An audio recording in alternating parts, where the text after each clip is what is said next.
Three, two.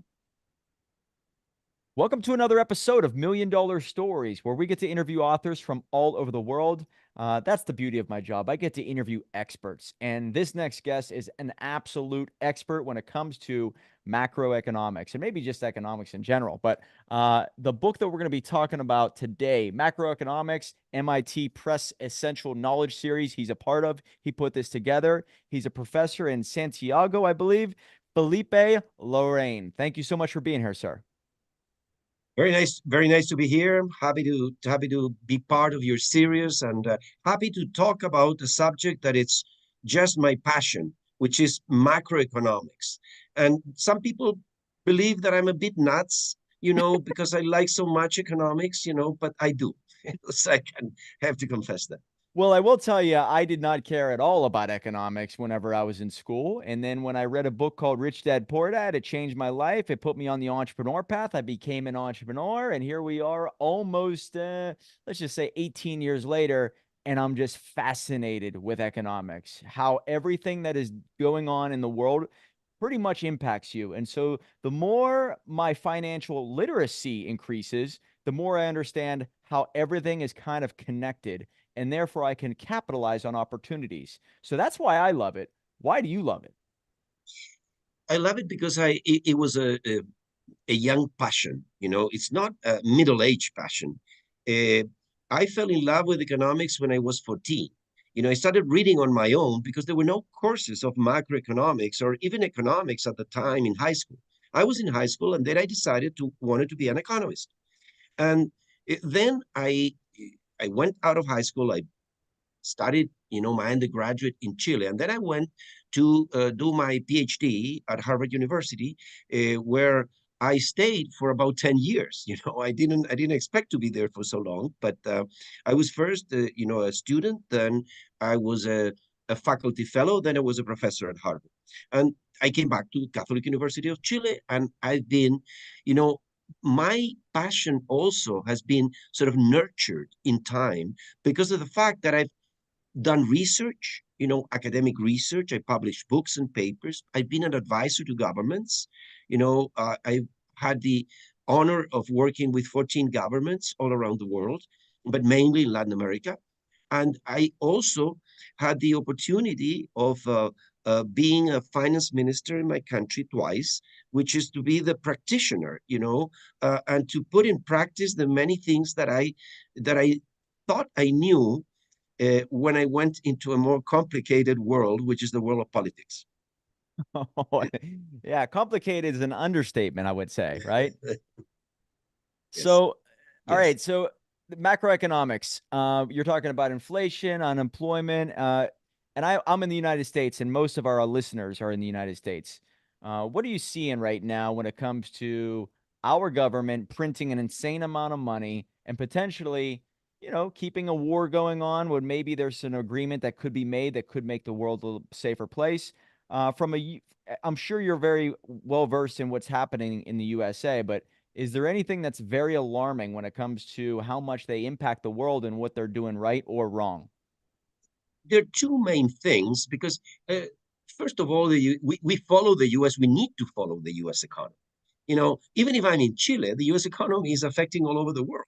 And it's affecting it in financial markets. Whatever is monetary policy, in the US, the Federal Reserve, what people are doing at the Fed, and what is the interest rate, but not only the evolution of interest rates, but also the policy guidance, that comes from the Fed. The communiques that you read after the meetings are all important, uh, you know, issues that you need to understand if you are outside, the a professional macroeconomist. So, the two things that worry me the most, of course, we're concerned about inflation in the US, but inflation is on a downward trend, and that is a good thing. But interest rates are still high, and it's not only the short-term rate, but also the longer-term rate.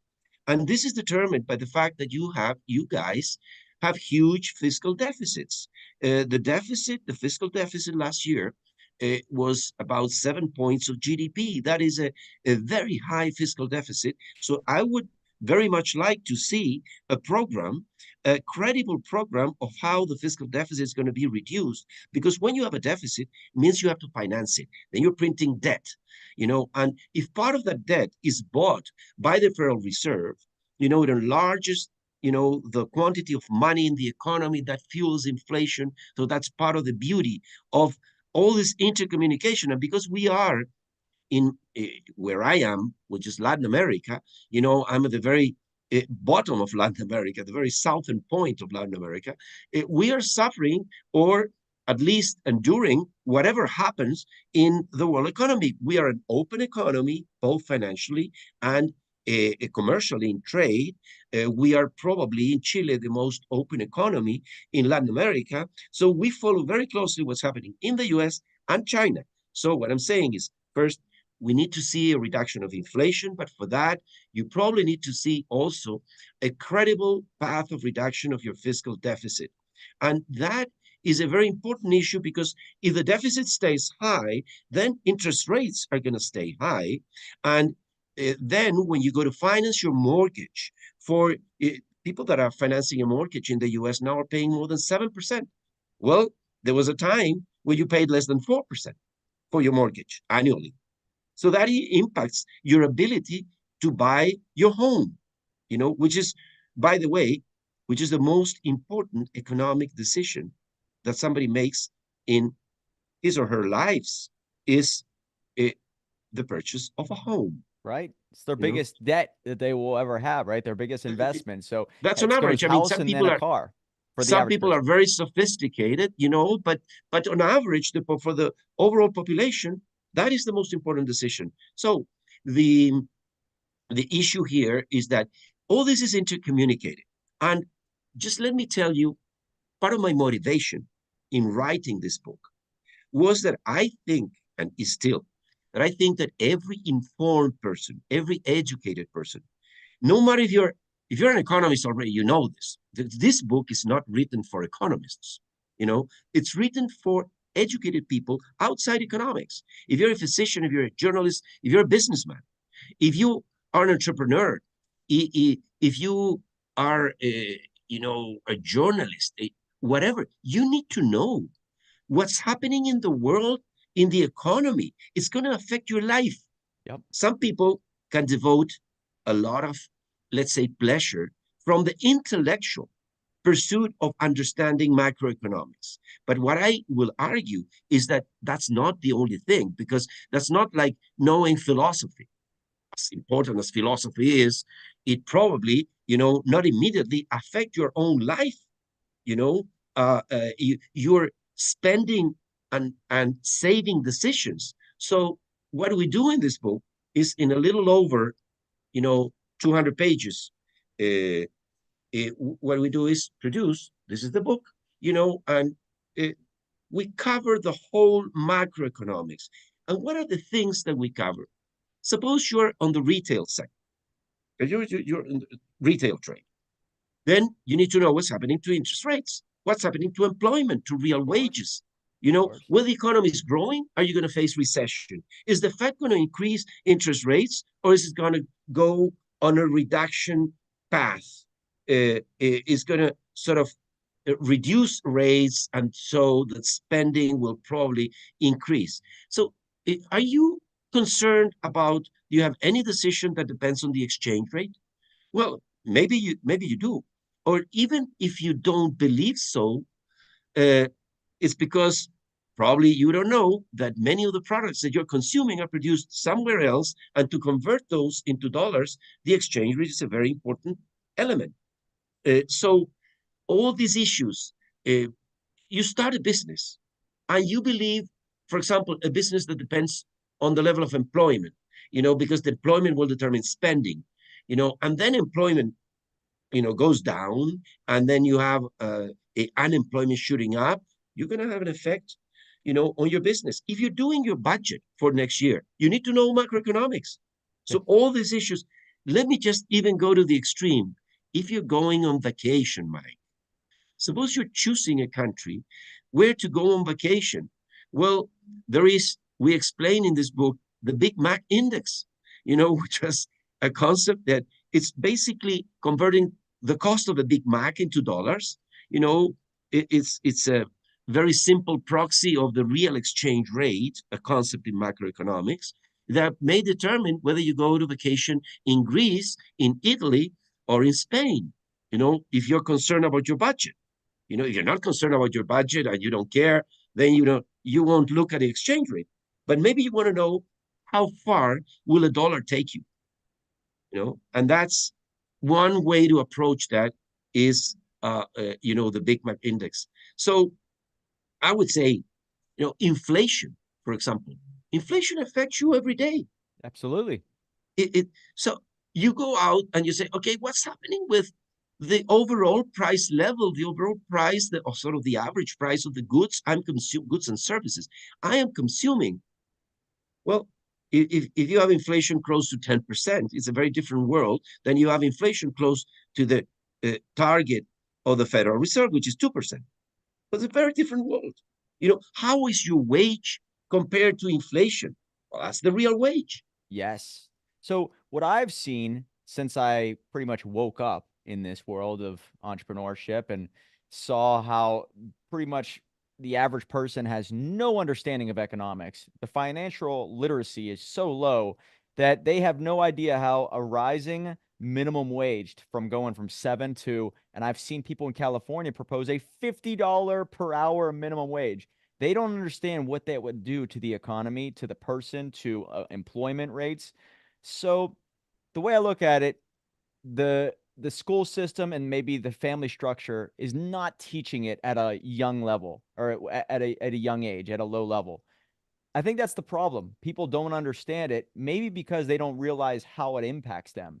And my only solution is to think like an entrepreneur, to embrace the capitalistic approach in every aspect, starting at a very young age. Because the moment you think like an entrepreneur, you realize, wow, if I could see opportunity and capitalize on it, I will not be tied to the desk or one position or one career for the rest of my life. I will continue to develop my skill set and I will see how this will affect me, that will affect me, and I will actually get involved more with the political sphere because I realize that politics do play a factor in my everyday life. So that's my solution. Do you see that same problem in Chile? And do you have a similar or a different Absolutely. solution?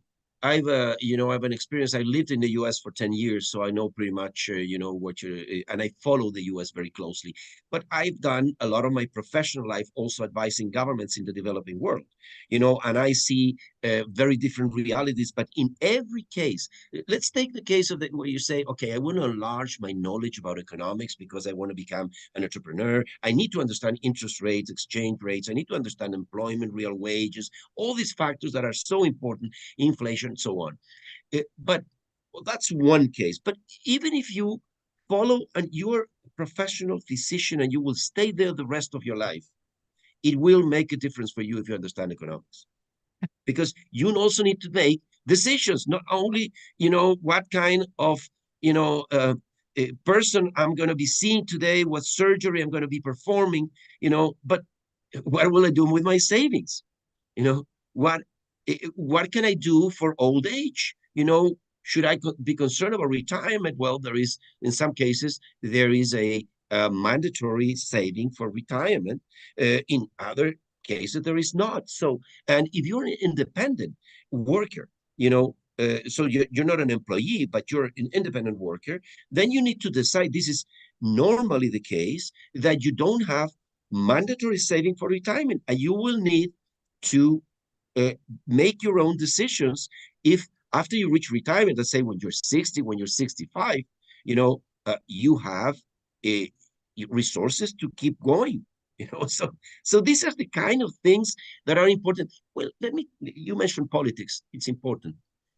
I've been involved in politics when I was finance minister, but let me say, for a citizen, a normal citizen that want to decide, which of these candidates is good for me? Well, some people say, well, I want to have a guy that, as president, that can take this economy, move this economy forward. you Yes. know so you would be able to judge, not in many areas, not just economics. You will be able to judge in international relations. How are you doing with your allies? How are you going to be dealing with NATO? Those are things that some people are very concerned, and others say, okay, how is going to be employment? What is my chance of keeping my job or moving from one job to another in a very in an economy that is growing fast is very different in a stagnant economy, you know? And what is my concern that this government is spending too much, Yeah. and has a fiscal deficit? Well, I'll be facing higher interest rates, and higher interest rates will make me more difficult to purchase the home that I've dreamt of. So let me let me just say that there's so many things in life. Eh, I cannot claim that it was part of my romance with my wife, economics. She didn't like economics, so I had to be out of them. There were other things that were more important, but I felt that this is the most fascinating thing I've done in my life is being a professor, a practitioner, somebody who have been able to make decisions that affect millions of people, and that with a good decision, you can make life different and better Oh, for so many people. And that is a huge incentive to go into this fascinating world of macroeconomics. I've arrived to countries that are on hyperinflation, that were on hyperinflation. I have worked with them trying to help them get rid of hyperinflation. When hyperinflation goes down, that's a tremendous satisfaction that a yeah. country is out of How? hyperinflation. How did you implement policies or procedures or ideas, and what were those ideas? Well, for example, my first job, I was just going out of my PhD in economics at Harvard. I had just graduated, and I was hired by the Bolivian government to Wow. help them, uh, bring down hyperinflation to normal levels. When I say hyperinflation in the first semester of 1985 was around 40,000%. Okay. So in those scenarios, you try not to have local currency because the local currency loses value, you know, uh, People by people the lost hour. all faith in that currency. Is that right? So And you that's what lose caused faith it? in the Yes. currency, and then you move into this hyperinflationary mood. And for that, you need not only to stop printing money, which is one thing, you need to stabilize the exchange rate. Because every price, when you have a high hyperinflation, every price is in dollars, normally in dollars. So the unit of account, the money has several purposes, but one of them is to serve as a unit of account, the medium of exchange, unit of account, store of value. Those are the three. The hyperinflation destroys most of that. Hmm. So local currency is worthless. You try to move to another currency, and then at a point, somebody comes and says, well, you need to go back to have a stable currency, to have people want to hold your currency. And for that, you need to do a lot of exercise. Much of that is on the fiscal side. Hmm. Again, hyperinflations, it can happen when you're printing money. But why are you printing the money? Is because you're spending too much. So you don't have enough fiscal revenue, you have a lot of spending, and you need to cover that expenditure, that extra spending that you're not financing out of revenues, and then you go to the printing press. That's in a nutshell Well, what you I have. my solution, and correct me if I'm wrong on this, but if you just incentivize uh entrepreneurship or, some type of growth where there's actually a production rather than a consumption, now you could probably produce number one, taxpayers, but two, you have an export rather than import. So you can create a lot of revenue based off of it. Is that right? Is that one thing that you proposed? Yeah, well, the first thing is how do you? It's not so easy. First, you balance the budget. That's the first thing you need to do. So for that, you need to cut the sources of financing, and financing the budget is not many times it's very painful when you're starting with a huge deficit. And sometimes you need to reduce employment, and that's not easy. Other Wow. times you need to cut real wages, which is another way to balance the budget, and which a lot of times with the dire consequences, governments, the easiest thing to do is to reduce investment, you know, rather than current spending. So you Hmm. cut investment, but then if you cut investment in infrastructure, let's say, you will be um, putting a limit on your future growth probabilities. You will be, uh, in a way, what you're doing is you will not be delivering the goods because your infrastructure is very lousy. You don't invest in infrastructure, you know. And I think that's one of the things that I've seen in the US, which I think is interesting, is this big, you know, push in infrastructure. My own feeling, and this is from somebody who had lived 10 years in the US, is that you did have one of the greatest infrastructures in the world, but your infrastructure, if you don't invest in keeping, maintaining, and improving, you know, it's going to be rusty. Yep. The highways, the bridges, you know, Airports. airports, you know, get congested, you know, and not in good condition. That's another area, you know, Hmm. here. So what I'm saying is, you know, and uh, frankly speaking, it's so interesting because when you mention the issue of young kids, you know, young kids don't get exposed to economics. They're starting to get exposed. High school students, at least here in my country, and I'm sure also in the US, are starting to get economics courses in the when you are a sophomore, you're a senior, you know, in high school, um, maybe in those years you get a course on basic economics, and that starts sort of to kick for some people say, well, you know, I don't want to look at this anymore, never more in my life, so they go in another path. But some people get, you know, interested, and say, okay, well, this is kind of fun, you know. So I always tell my students, and I say that I gave my first course when I was 21.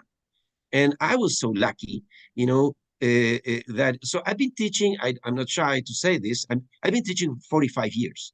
I still teach with the same, I believe, the same passion that I taught when I was beginning to be a professor.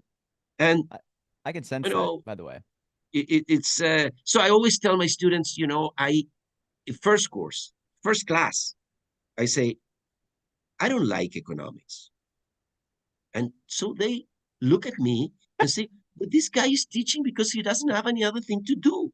You know, he doesn't like I economics. love it. And You I say I says, love it, I right? love economics. I I knew you have were a going to say that. passion for economics. I dream with economics when I'm showering and thinking of economics. So So I think the reason why people don't fall in love with it is because they think it's too big and it's out of their control. But once again, it's one of the things that, yeah, you might not be able to control the economy, but you can do something about it for you and your family's sake. There's a book that we published, I guess it was 2 years ago, called Me Economy. And if you look at you as your own economy, you can control it based off of what's happening in the external. You can make adjustments with your finances, with your career, with where you take trips, with where you absolutely, live. And so absolutely. you do control a lot more than you think, and that is why I think people don't stay away, or they don't fall in love with it, is they think it's outside of their control. But my God, the more you take accountability for every action in your life, I think it's in your best interest to learn macroeconomics and just fall in love with the act of making adjustments based off of what you hear, see, and read. Yes, and being able to be an informed citizen. Take your decisions, you know, your political decisions, even your personal finance decisions with knowledge of what's happening. For example, some people don't understand that the uh, when Russia invaded Ukraine, you know, back in February 2022, well, of course there were uh, effects all over the world. The grain prices of grains, you know, and what Fuel. was happening to trade, some routes that were before. Now that we have in the Red Sea, all the conflict with the Houthis, you know, sending drones to attack the ships that are going to there. Well, some of the ships now, a big part of those ships that come from Asia and want to sell in Europe are having to go through Cape Horn, and that increases substantially the cost. So all these issues, I'm talking about geopolitical issues, and just let me make one observation, Mike, on what you said about, well, I don't want to go into issues that I don't control. Then who will be, for example, there wouldn't be any astronomers. They don't control the astronomy, Yeah. Great you know, point there. Yep. it's so you not only you want to be in places where you control all, because it's very difficult to be, yes, if you're a physician, but even being a physician, you don't control everything. May have an accident, so all these things do happen. For example, one other thing that you study in economics, getting insurance, where the role of insuring yourself or getting insurance from outside, it, all those things are studied in economics. And I think they make a difference for people, even if you are, let's say you go to a wedding, you're sitting at a table, and you have no knowledge about economics, you may end up being the person who's left out of the conversation. So even Yeah. even in those occasions, you may need economics. You bring It's up a just very good point there. If curiosity is a superpower, and the more curious you are, you ask better questions, you understand maybe yourself a little bit better, you understand the world better, which makes you a little bit more interesting to other individuals. So you are invited into their games, into their opportunities, simply because you're well versed on certain topics. Great point. yes, and it's a way to communicate better. One of the things I have very close friends who are physicians, and you say, guys, for some reason, you don't go out just among physicians, only a table of just physicians or a table just engineers. You try to mingle. You try to being an architect, a lawyer, an economist, a physician, somebody who is an artist, somebody from the world of culture. That makes up a much more interesting table than a much more interesting conversation than just knowing some more, about your own subject. So being so specialized in a world that, because of economic reasons, is becoming so specialized, it's so good to be able to enlarge your knowledge. And this is what we try to do, Mike, with this book, because as I say, not written for economists. I don't recommend it for economists. I recommend it for all other people, which are more normal people than economists, I would say. uh, I want to get to I guess the problem that might be coming down the road here very soon when it comes to AI taking over a lot of jobs, potentially leading to an insane amount of unemployment. Do you see that in every part of the world? Do you see that as just it's going to hit USA pretty fast and therefore it's going to impact the world? And number two, I guess when I look at even the problem of individuals 100 years ago, I think it was like 80 or 90% of people worked for small business, which means it wasn't so centralized. Every year, more and more people are being employed by one of the corporations. Therefore, individuals working for small business actually going down. It used to be 80, now it's down to like 60%, might be even lower than that. I think that's scary because it's becoming more centralized. I'm all about decentralization. So, number one, what do you believe AI is going to do to the employment slash unemployment? And are you concerned about individuals going away from the small business mentality? Now, let me just say from the start that this is a very, it's just fascinating what's happening with artificial intelligence, the opportunity that we have to apply, this increases in knowledge for the benefit of people. But Yep. this is not the first time that we have this kind of things. For example, let me just bring some people, and this is another passion that I have. I love history. I love history, and I've looked at economic history. I've read a lot of things, and one of the subjects that comes out is the Industrial Revolution. And when the Industrial Revolution came back in the late 1700s and early 1800s, which happened starting in Britain, but also in the US and Germany, which were the pioneering countries on the Industrial Revolution, there was a similar feeling. Machines are coming in, they're going to destroy the jobs that people, that individuals have. So this is going to be a problem and a complication. And what we have seen so far, because we don't know the future, but so far that in every one of these technological changes, big technological improvements, all these things have become a way to increase productivity and increase jobs. Mm-hmm. So not all jobs, and this is one concern, because you may lose your job, but on aggregate, the economy is creating more jobs. So you need to take it into account and consider the fate of those people who are going to be left out with technological change. So the economy may be creating more jobs, but you may be losing your job because it's one of the jobs that's going to be threatened. Uh, I just saw one piece of research that says that about 50% of jobs now are endangered by robotics, artificial intelligence, and all these technological improvements that we've seen in the recent years. And I have a feeling that in the end, more jobs will be created than Wow. those that will be destroyed. So I think this will be a way to increase productivity, a way to increase employment, but we need to be aware that you need to be able to reconvert yourself. You need to have some flexibility, either by on-the-job training or by, professional education. So you must have the flexibility to try to adjust to this different reality. Maybe the same job that you've done all your life now is not going to be available.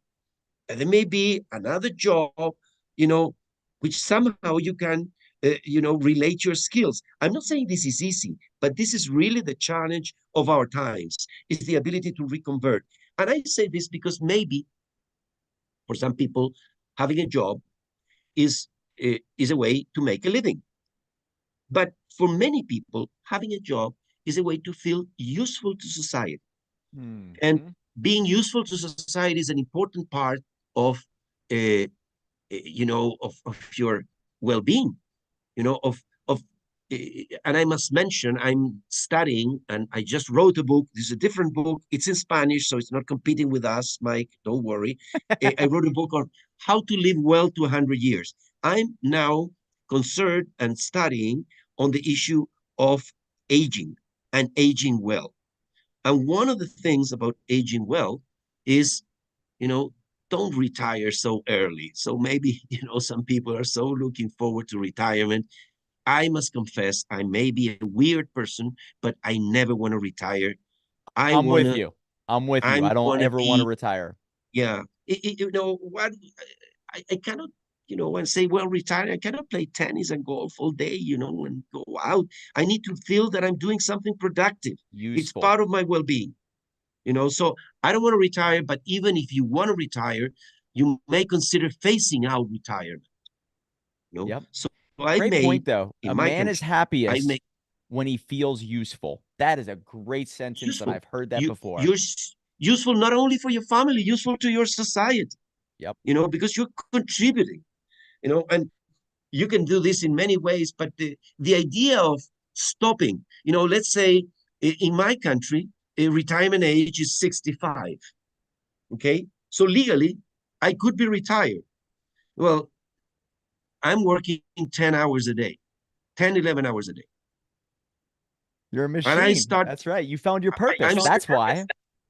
yeah, I start with, physical fitness at 6:30 a.m.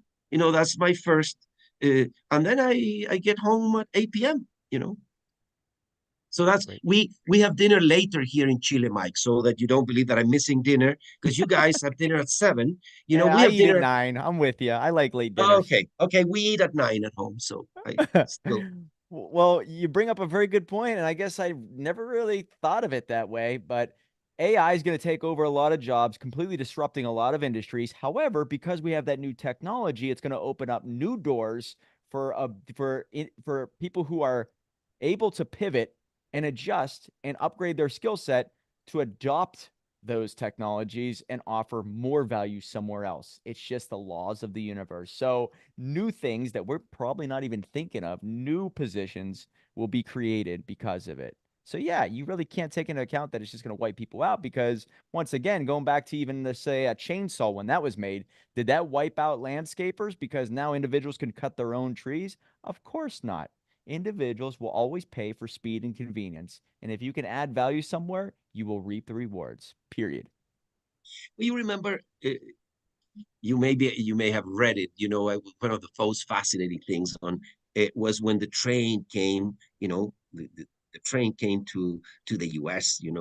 As a pioneering country, and there was this sort of contest and fight between the trains and these horse-led carriages. Yeah. Oh, I've No, heard. I've read and about that. Yes. you read about that. And the guys will put 8 horses, to try to beat the train. But at the point, they couldn't do it. They couldn't do it. And this was, lost by the horse-led carriages and won by the trains. And this destroyed some jobs. Well, it's the same thing when uh, electricity came in. The guys who were producing, uh, you know, um, Oil lamps. Oil lamps. Yes. oil lamp, were very concerned, but of course humanity moved on, and today we live with electricity, and not candles. So you're Candle excited. producers You're excited. had a I'm tough excited time. too. I'm very excited about the future. Entrepreneurs are going to look at this future that we're about to enter and say, my God, I'm so happy to be around at this time because look at all the tools and resources I have as compared to 100 years ago. So I'm excited for it. But the people who are in school, who are going for a degree that most likely the job will be gone by the time they finish their degree. I think 52% of people right now graduate from school are getting jobs that have nothing to do with their degree. So I feel for those people because they have no idea what's on the other side of the of the train That's tracks, if you will. why one of the things in teaching is to try to give people the tools, not just to teach them basic knowledge that they have to apply, but how do you think about problems? How do you approach problems? That may add the extra bit of flexibility that you would need to adjust to such a changing environment. Because you're right, some people, were going for this job. Uh, for example, people that uh, all the processes, data processing is an industry that has changed with all the new technologies, you know, and now to be able to process large databases, which is a very important part of what some people do these days, and all the possibilities, all the new possibilities that were uh, put through by information technologies. For example, that's ITs. Now we have the ITs, now we're talking about AI, but before this was IT. Yeah, right. Yeah, Information and technology was scary to people. Now it's yeah, old news, right? yeah, that's right. So, outside of your own book, we're kind of pressed on time, but outside of your own book, is there one that you recommend to our audience? You seem like you're very well read, and obviously you still have the passion for your career. And I think people are just drawn to individuals like that. So, is there one that you read that maybe changed your life, put you on this path, or is it a defining moment? Well, I've read many interesting books, but let me mention the latest. I'm an avid reader. One of the things is that because I work so much, I don't have the time to read. I would like to read more, but I just finished. Maybe you would disagree because there's a chance you read this book. But Elon Musk, I just read his biography by Walter Isaacson, and I think it's a great book. I just understanding what this guy has done, what he has done to change industries in a way. Well, I also liked a lot what he said once when he was receiving a prize. He said, "Well, I have changed the electric vehicle industry. I'm putting, space rockets. And if I have been sort of not so courteous with some people, if I have offended some people, well, you expect me to be a normal person." Ah, But, I love his I, take on pretty much everything. I love it. just that there are some books, but this book, is I read a lot of economics, but this is not really. This is a book about um, an amazing person, Oh, an amazing person that I'd be able to change. Well, as I read, well, Steve Jobs in a moment. These guys that really change industries, that change so many aspects of how things are done previously. mm, So I just recommend that book. It's yeah. only 700 pages, so Yeah, I you need saw to it's have a pretty little bit of daunting, time. but it Yes. might be worth it. So I've seen it. It looks scary. but I'm a huge Elon fan, so I'm with you. Last question I have for you. All right, it's an election year in many countries, but in the US, we got two candidates that couldn't be any more different. Who is better for the economy or even the macro economy, the world? It's very difficult to say, but let me see. What I have analyzed is who is better for the developing world, which is the part of the world that I work on. And I am concerned about two aspects about Donald Trump's platform. One is this idea of this sort of confrontation with China. I don't think it's good for the US or for the world that you have a trade confrontation, that you put more trade barriers. I don't think that's the way to go. So I'm concerned about that particular aspect. And I'm also concerned about a second aspect, which is NATO. And, what he has said in terms of that he would not defend people who are inside NATO. Um, he has a point in that NATO, North Atlantic Treaty Organization, for those of you who are not familiar with the term, but NATO has a policy which is interesting, with a rule that you need to, an aggression on any one of the members is an aggression on all of them. So all the rest must help defend whoever has been attacked, which is one of the reasons that Ukraine wants to come into NATO. But if we want to have, to preserve peace in the world from aggressors, to preserve democracy, I think NATO is a very important element, is a very important institution. I'm also concerned about what, the role the US will play with NATO in preserving Western values and democracy. Got it. So that was a very political answer. I noticed you've been hanging around a lot of politicians. So Yeah, we yeah, but had the 4 years of but Trump, no wars, yes, inflation was lower, yeah, and also he got people in the countries in NATO to start paying for the first time. I believe it's 2% of GDP for the average. 2% of GDP is Yeah. the very. So here's the point there. I'm more concerned. The first part of my answer was highly economic. It was trade. It was basically trade. Free trade. My first point is about let trade flow in the world. That is very important, but particularly for developing nations. For my own country. So those are two things. But I cannot say more. I don't vote in the U.S. Although I could have Okay. stayed and vote over there, but I'm just looking at it from the outside. I'm not so involved as to be a voter. Well, I appreciate your answer. And even though you didn't give us a real clear answer and you are way overdressed for this podcast, I still like you, just so you know. All right. Guys. Yeah, I may be way overdressed, but I don't want to pretend that I am who I am not. So Yeah. just just coming here with a cat and a t-shirt. Well, I could have Uh, done it, I, but I actually, appreciate Mike, the respect. You're showing us respect, so that means a lot. I tell you one thing. I had not seen you before I saw you for this broadcast. Yeah, So yeah. I I don't had I expect seen you you, to. I may have dressed differently, but I didn't. Admitting to the host that you're not a subscriber to this podcast, that's a heartbreaking notion. But anyways, I'll forgive you. Guys, check out the book Macroeconomics. Felipe Lorraine. He's a smart guy, passionate about his career, and fun to talk to. So I appreciate you being on here, sir. Well, I really enjoyed this conversation, Mike. It didn't look like we were, broadcasting, or we were taping something. It was just a conversation we could have had, somewhere else. That's the way it should be. Natural conversations are the most entertaining for us, but also I think for the audience. So I'm glad it came off that way. Absolutely.